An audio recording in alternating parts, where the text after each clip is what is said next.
नमस्कार सभी धर्मी लोगों का आपके अपने चैनल पर एक बार फिर स्वागत है। आज भी हम पवित्र रामचरितमानस के अयोध्या कांड पर चल रहे हैं।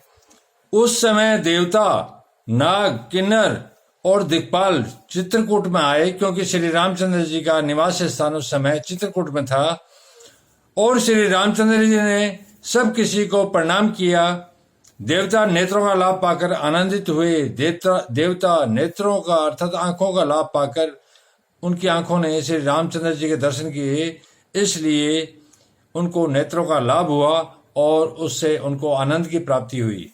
फूलों की वर्षा करके देव समाज ने कहा, हे नाथ, आज आपका दर्शन पाकर हम सनाथ हो गए, अर्थात सब कुछ प्राप्त हो गया, समर्थ हो गए।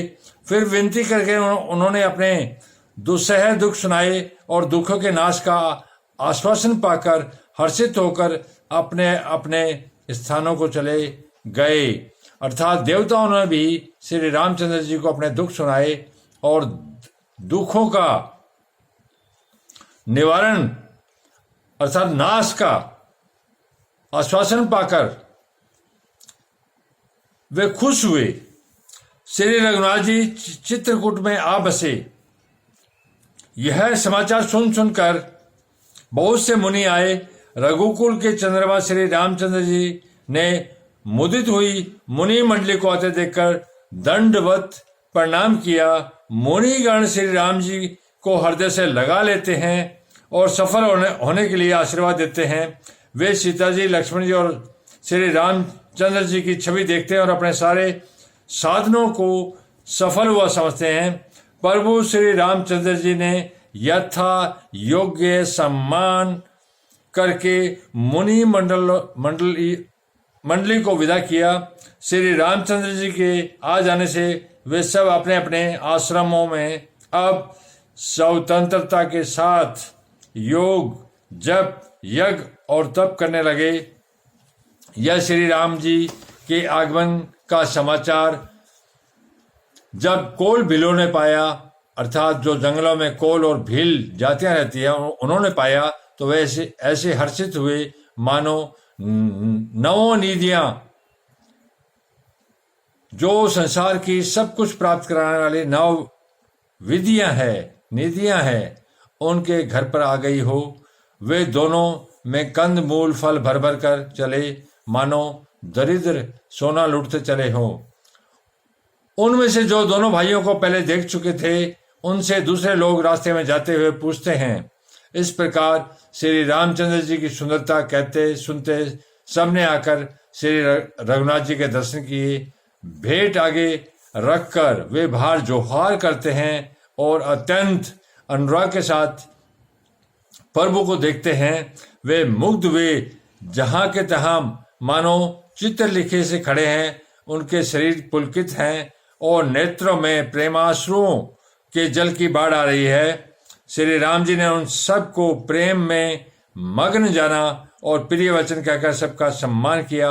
वे बार बार प्रभु श्री रामचंद्र जी को जोहार करते हुए हाथ जोड़कर विनती करते कहते हैं, हे नाथ, प्रभु आपके चरणों का दर्शन पाकर अब हम सनाथ हो गए।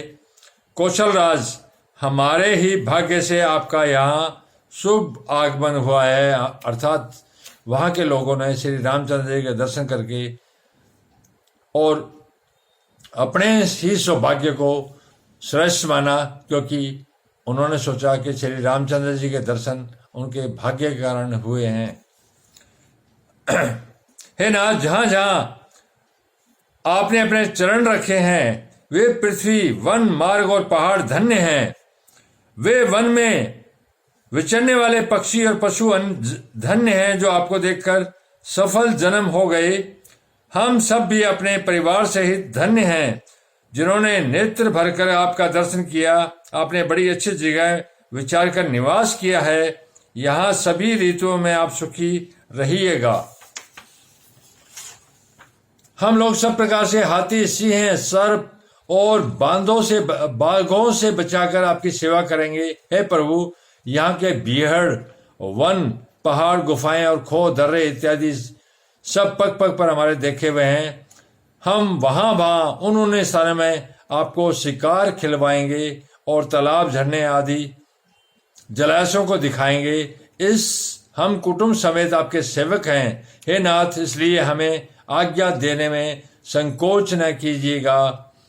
जो वेदों के वचन और मुनियों के मन को अगम्य है, अर्थात जो वेदों को भी प्राप्त नहीं हुए हैं और जो मुनियों के मन को भी अगम्य है, उनका मन भी उसको नहीं पकड़ पा रहा है, वे करुणा के धाम प्रभु श्री रामचंद्र जी भीलों के वचन इस तरह सुन रहे हैं जैसे पिता बालकों के वचन सुनता है। श्री रामचंद्र जी को केवल प्रेम प्यारा है, जो जानने वाले हो, जानता हो, वह जान ले। तब श्री रामचंद्र जी ने प्रेम से परिपुष्ट हुए प्रेमपूर्ण कोमल वचन कहकर उन सब वन में विचरण करने वाले लोगों को संतुष्ट किया।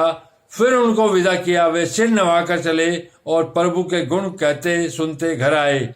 इस प्रकार देवता और मुनियों को सुख देने वाले दोनों भाई सीता जी समेत वन में निवास करने लगे। जब से श्री रघुनाथ जी वन में आकर रहे, तब से वन मंगलदायक हो गया। अनेकों प्रकार के वृक्ष फूलते और फलते हैं और उन पर लिपटी हुई सुंदर बेलों के मंडप तने हैं। वे कल्प वृक्ष के समान स्वाभाविक सुंदर है, मानो वे देवताओं के नंदन वन को छोड़कर आए हों। भोरों की पत्तियां बहुत सुंदर गुंजार करती है और सुख देने वाली शीतल मंद सुगंधित हवा चलती रहती है। धन्यवाद। आप लोग अपने इस चैनल पर इसी प्रकार बने रहिए। मैं आपको एक परमात्मा और उसके पवित्र मार्ग पर ही लेके चल रहा हूं। बिना ज्ञान के हम परमात्मा के मार्ग को नहीं देख पाएंगे। जब मार्ग को ही नहीं देख पाएंगे तो परमात्मा को प्राप्त कैसे करेंगे। दुनिया के तमाम धर्म ग्रंथ जो कि एक ही परमात्मा की ओर ले जा रहे हैं, सारे पवित्र हैं और सारे एक समान हैं। आप किसी भी धार्मिक शास्त्र का अपमान न करें, क्योंकि वो उसी परमात्मा का ज्ञान है जिसको आप मानते हो। धन्यवाद। शुभ रात्रि। कल फिर मिलेंगे।